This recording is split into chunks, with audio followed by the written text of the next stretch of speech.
ஒரு அடர்ந்த காட்டு பகுதியில ஒரு மோசமான சிங்கம் இருந்தது. அந்த சிங்கம் எல்லா விலங்குகளையும் வேட்டையாடி சாப்பிட்டுடும். அதனால அந்த சிங்கத்தோட சத்தத்தை கேட்டாலே எல்லா விலங்குகளும் பயந்து ஓடி போய் ஒளிஞ்சுக்கும். இப்படி பயத்தை உள்ள வச்சுக்கிட்டே எல்லா மிருகங்களும் இந்த சிங்கத்துக்கிட்ட இருந்து விடிவு காலம் வராதான்னு வேதனையோட மறைஞ்சு மறைஞ்சு வாழ்ந்து வந்ததுங்க. இது இப்படி இருக்க ஒரு நாள் இந்த சிங்கம் கரடி ஒன்றை வேட்டையாடி வயிறு நிறைய சாப்பிட்டுட்டு அதோட இடத்தை நோக்கி வந்துகிட்டு இருந்தது. அப்போன்னு பார்த்து அங்க ஒரு கல்லு மேல குரங்கு ஒன்று உட்கார்ந்து சந்தோஷமா பாட்டு பாடிக்கிட்டே வாழைப்பழங்களை சாப்பிட்டுட்டு இருந்தது.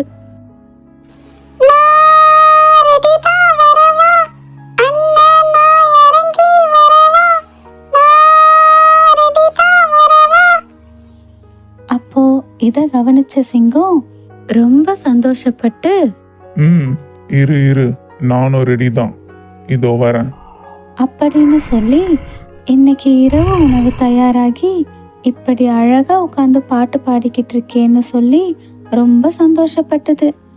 சிங்கத்தை கவனிக்காத குரங்கு எப்படியோ சிங்கத்துக்கிட்ட மாட்டிக்கிச்சு. மாட்டிக்கிட்ட குரங்கு,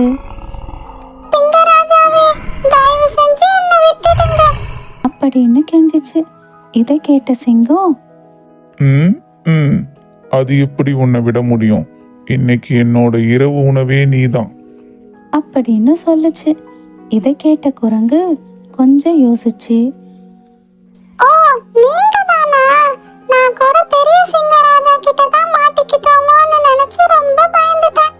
அப்படின்னு சொல்லுச்சு. என்னது, பெரிய சிங்கராஜாவா? ஏய் குரங்கே, என்ன சொன்ன நீ?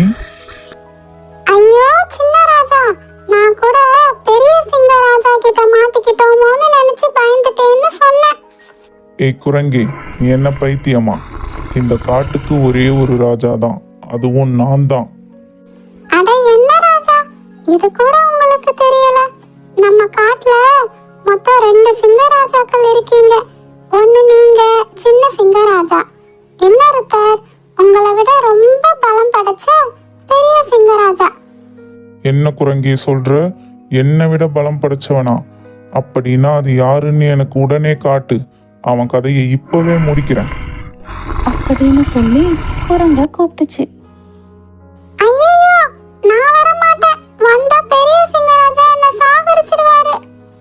இப்ப நீ வரலனா உன்னை நானே சாகடிச்சிடுவேன்.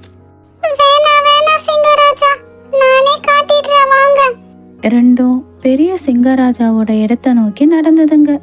இருந்தாலும் சிங்கத்துக்கு இந்த குரங்கு பொய் சொல்லுதோன்னு ஒரு சந்தேகம் வந்தது.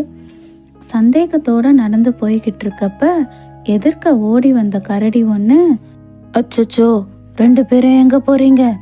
அந்த பக்கம் பெரிய சிங்கராஜா அவர் இருப்பிடத்துக்கு போய்கிட்டு இருக்காரு, அந்த பக்கம் போகாதீங்க அப்படின்னு சொல்லிட்டு ஓடி போயிடுச்சு. இதெல்லாத்தையும் பார்த்த சிங்கம் இன்னொரு சிங்கம் இருக்கிறது உண்மைதான் போல அப்படின்னு நம்பிடுச்சு. நம்பி அந்த சிங்கத்தோட இருப்பிட நோக்கி நடந்துச்சு. கொஞ்ச தூரம் நடந்து போன குரங்கு ஒரு கிணத்துக்கு பக்கத்துல போய் நின்னுச்சு. என்ன குரங்கே இங்க நிக்கிற? இந்த கிணத்துல தான் ராஜா பெரிய சிங்கராஜா இருக்காரு அப்படின்னு சொல்லுச்சு. என்ன குரங்கே, என்கிட்ட விளையாடுறியோ? என்னை பத்தி தெரியும்ல, இந்த கிணத்துல அந்த சிங்கம் இருக்கு, இத நான் நம்பணும். அட என்ன சிங்கராஜா நீங்க, நான் தான் முன்னாடியே சொன்னனே அந்த சிங்கராஜா உங்களை விட சக்தி வாய்ந்தவர்னு, அதனால அவரால தண்ணியில கூட வாழ முடியும், நீங்க நம்பலன்னா போய் எட்டி பாருங்க அப்படின்னு சொல்லுச்சு. குரங்கு சொன்னதை யோசிச்சுக்கிட்டே போன சிங்கம் கிணத்து மேல ஏறி நின்று எட்டி பார்த்தது. கிணத்துல இருக்கிற தண்ணியில தன்னோட உருவம்தான் தெரியுது, வேற சிங்கம் எதுவும் இல்லைன்னு உணர்ந்த சிங்கம் திரும்பி குரங்க பார்க்கறதுக்குள்ள அந்த இடத்துல மரங்களுக்கு பின்னாடி ஒளிஞ்சுக்கிட்டு இருந்த பெரிய விலங்குகளான யானை, குதிரை, கரடின்னு எல்லாம் வந்து ஒன்னா சேர்ந்து அந்த சிங்கத்தை கிணத்துல தள்ளி விட்டுடுச்சுங்க. அலறி அடிச்சுக்கிட்டு சிங்கம் கிணத்துல விழுந்துடுச்சு. கீழே விழுந்த சிங்கம் என்ன நடக்குதுன்னு புரியாம மேலே இருந்த குரங்க பார்த்தது. ஏய் கேட்டு சிங்கமே, எப்படி திட்டம் போட்டு உன்னை இந்த கிணத்துல விழ வச்சேன் பாத்தியா? ஏய் குரங்கே, நான் மேல வந்தா என்ன நடக்கும்னு தெரியும்ல. நீ மேல வந்தாதானே, நீ மேல வர்றதுக்கு உன்னை இவ்ளோ கஷ்டப்பட்டு திட்டம் போட்டு உள்ள தள்ளணும். என்னது திட்டமா? ஆமா, உன்னை விட்டா இன்னும் எத்தனை பேரை தான் நீ சாகடிப்பன்னு தெரியாது. அது மட்டுமா, போன வாரம் என் உயிர் நண்பனை சாகடிச்ச. நான் எவ்வளவு கஷ்டப்பட்டேன் தெரியுமா? அதனாலதான் நானே உன்னை பழிவாங்க நேரடியா இறங்கினேன். நீ எப்ப வயிறு நிறைய சாப்பிட்டுட்டு வருவேன்னு உன்னை மறைஞ்சிருந்து வேவு பார்த்தேன். எதுக்கு தெரியுமா? உன் வயிறு நிறையாம உன் முன்னாடி வந்தா நீ என்ன சாப்பிட்டுருவ. அதான் நீ எப்ப வயிறு நிறைய சாப்பிடுவ அப்போ என் திட்டத்தை நிறைவேற்றலான்னு காத்துக்கிட்டு இருந்தேன்.